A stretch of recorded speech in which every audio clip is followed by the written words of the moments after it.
All right, welcome to the post-game media availability for the Kentucky Wildcats. We are joined by Coach Nick Mingione and players Jack Bennett and Luke Lawrence. Coach will begin with an opening statement. Questions will be directed toward our players and then to our coach. If you'd like to ask a question, raise your hand. We'll get the microphone to you. Coach, opening statement. Another unbelievable college baseball game. Both teams just competing their hearts out, throwing punches back and forth the entire game. I mean, we go up 6-0, and here they come, storm right back. Unbelievable college atmosphere. I mean, just the West Virginia fans, just incredible atmosphere. I've been in a lot of environments, and this was an awesome environment to play in front of. So just proud of our team just for their fight and their ability to execute at a high level and show real toughness. And up and down the lineup, up and down our pitching staff, just so many guys, so many details to cover. I'm sure we'll get to a lot of them, but just proud of our fight to finish off an amazing and really good, well-coached West Virginia team. So for both players, I mean, Jack, start with you. How important was it to jump out to that early lead? And then what are the nerves when they're starting to fight back? Yeah, no, it's really important we talk about it all the time, going out there and throwing the first punch. It's big time for us to do that. And, you know, they're a good team. Credit to them. They fought back. And but I felt like when I got in there, I knew what I had to do, and I did it.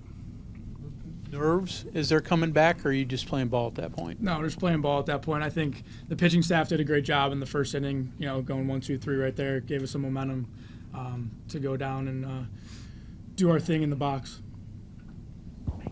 Just walk us through, you know, you take the shot yesterday, you come out of the game. How did your recovery, how did you get through that, and how that ultimately lead to that big moment for you there in the 8th inning?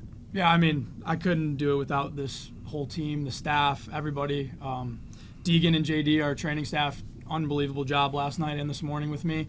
And even when I came out of the game yesterday, every single guy in that dugout, whether it was a manager, player, staff member coming up to me and just having my back, they willed me through today. For you in the dugout, when Luke's at the plate, bases loaded, game on the line, like, is there how confident do you all feel in him when he's in a big spot like that? There was not a single doubt in the dugout. I'll tell you that right now. We knew we wanted him at the plate, and we knew he was going to do it, and he delivered. We had every single guy in the dugout had faith in him. Jack, when you transferred to Kentucky, you stepped into a much different role than you had previously been in. How did your development this season lead up to the moment you had tonight? Yeah, I guess spending 3 years mostly as a starter at Western, it was different, you know. But I think the biggest thing for me was I'm a pretty calm guy. I don't really get too caught up in the moment, or try not to at least. But you know, coming out of the bullpen, you got to have a fire in your ass. Excuse my language, but that's what you got to do. Any further questions for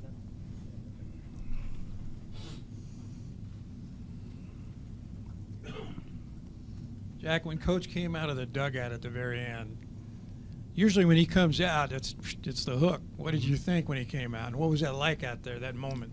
I knew it wasn't coming out of the game. I knew it wasn't. I could see it in his face. I knew he didn't want to go to anybody else but me. And he had his faith in me, and he was confident. You got that right. You guys are one game away from advancing. I know it's important to keep the focus, but are you able to kind of enjoy the moment of how it's going? I mean, what a game in terms of fans and excitement and momentum switching back and forth.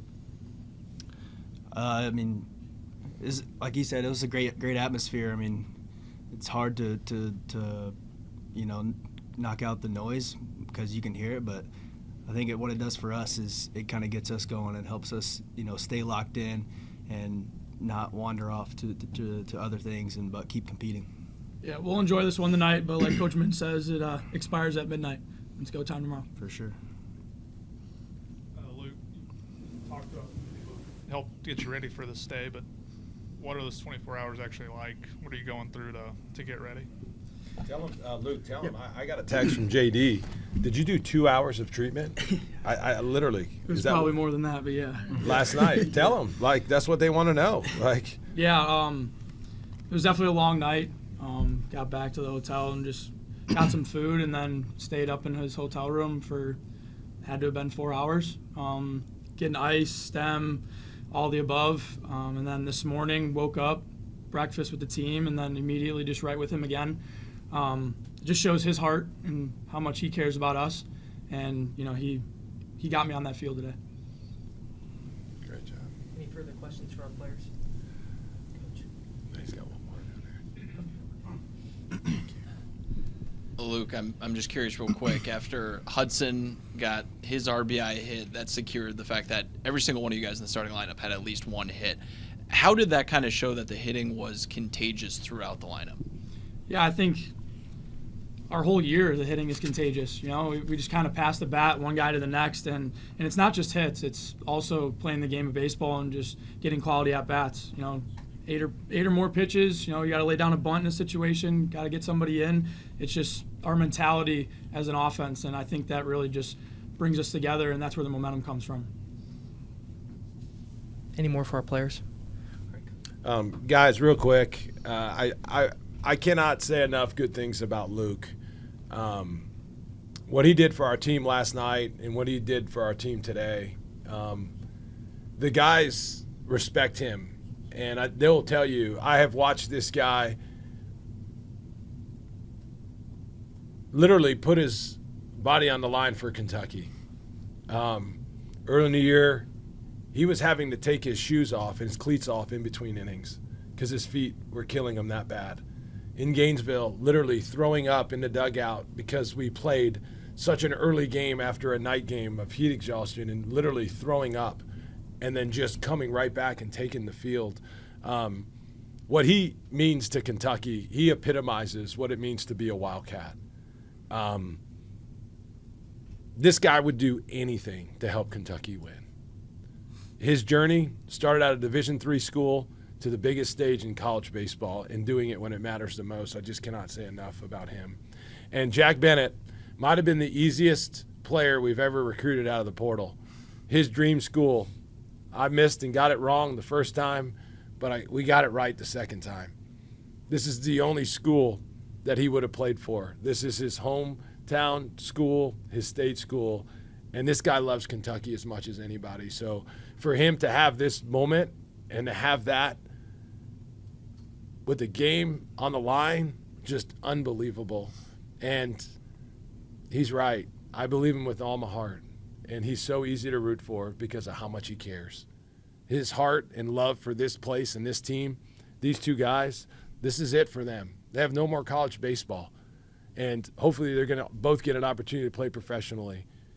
But they're doing everything they can, and they literally just willed us and our team to an unbelievable victory. So super proud of these two guys. Yeah. Luke, Jack, thank you very much. Yeah. Go Cats.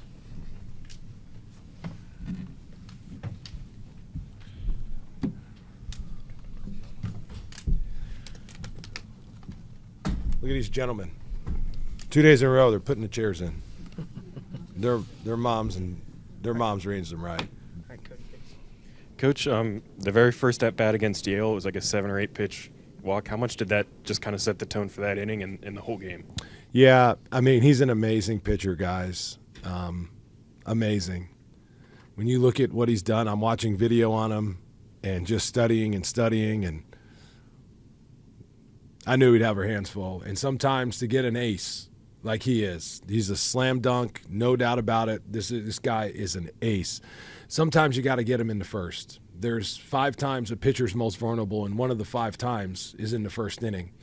And JT just had a great at-bat, both of them, back and forth, just the pitches, the check swings, just thought the umpires got it right. They got the hard right call, and just two guys just going at it and duking it out. And sometimes that's the time you can get to an ace is in the first inning, and that was a huge first inning for us.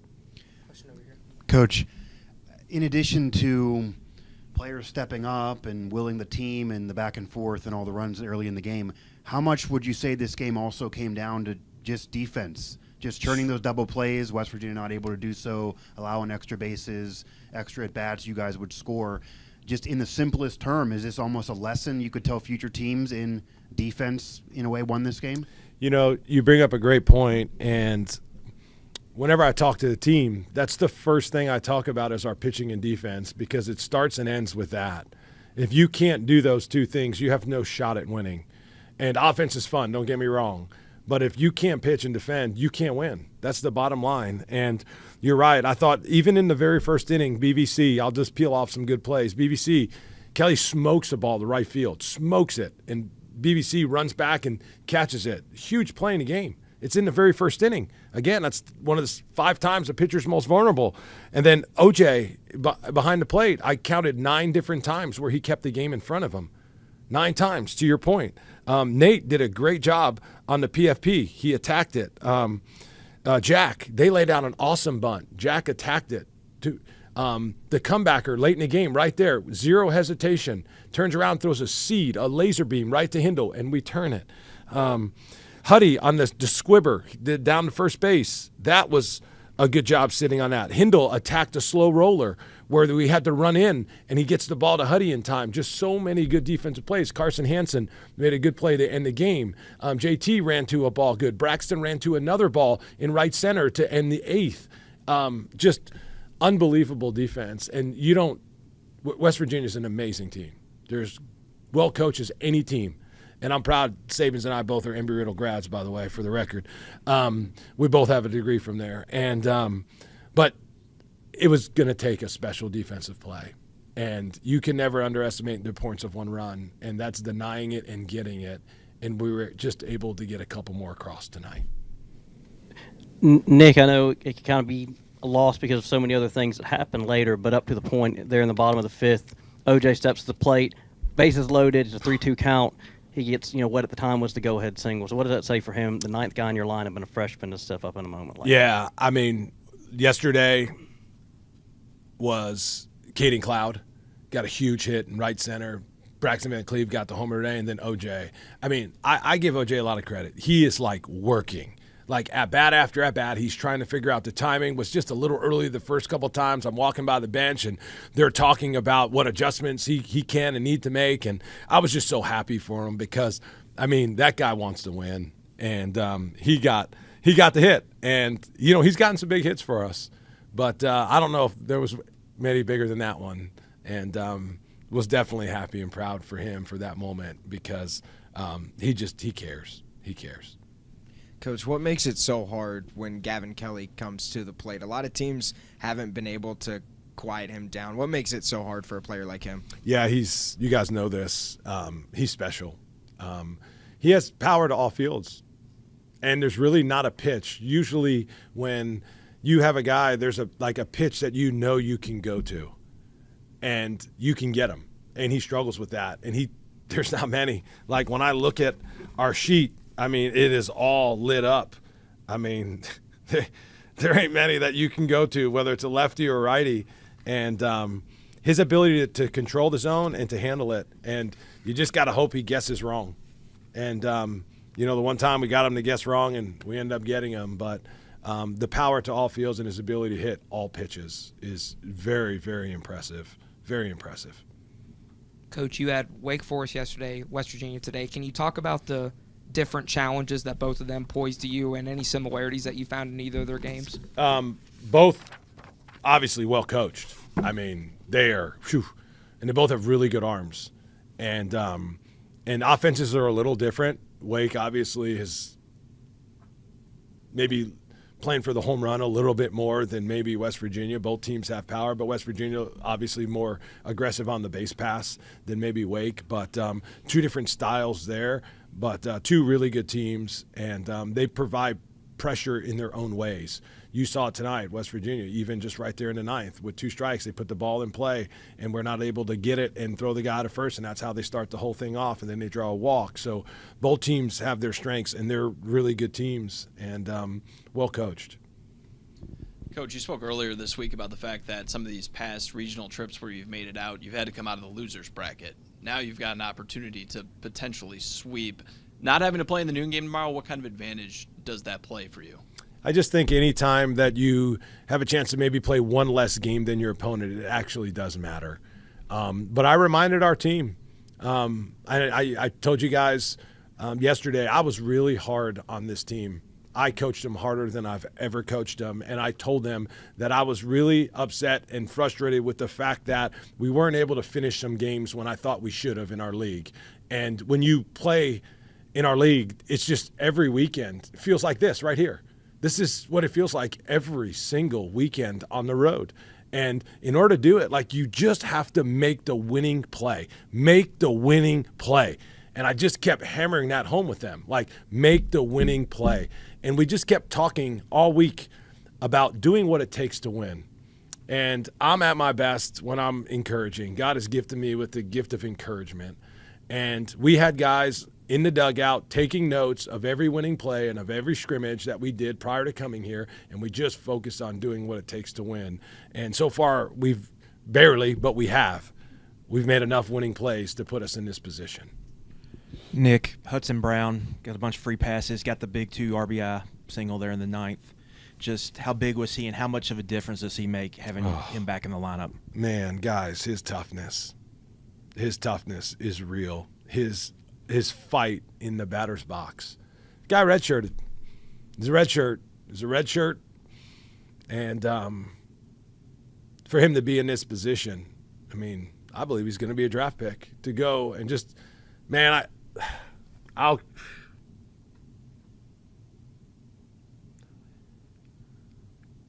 can't wait to tell the story about Hudson Brown one day.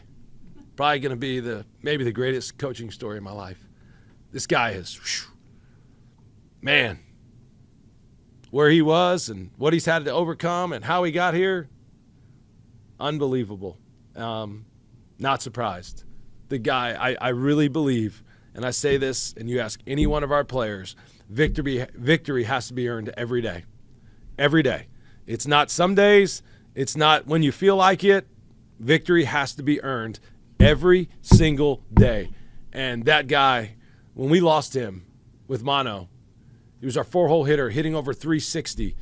And, yeah, we lost a lot of close games in the league. He missed 10 SEC games. 10. When he's in our lineup, it's different. And I'm confident we would have more wins than we even have now if we had a healthy Hudson Brown. But praise the Lord that he's healthy now because, man, is he a clutch player. Nick, can you talk a little bit about our Austin? I felt like whenever he came in, maybe kind of helped stabilize before Jack got in there. Just whenever West Virginia had a lot of momentum. So I guess just in terms of how much those two how much they kind of stabilized the game there. Yeah, I mean, Nate got us some big outs. Loved his first inning. Maybe didn't execute as many pitches in the stretch as he would like, but I mean, still got us 3 2/3. And I thought Jack getting out. I mean, that could have just full-on meltdown for Jack. I mean, we put a freshman in this environment, these amazing fans, with them cheering out loud, and we brought Jack in, and he got us 2 big outs, got us out of the 1 jam, and then, to your point, Ira just attacked. And he did it from 2 different arm slots. He went 88 down below, and then in the same at-bat, he went 94 up top to get that huge strikeout. So that's his role. Showed real toughness.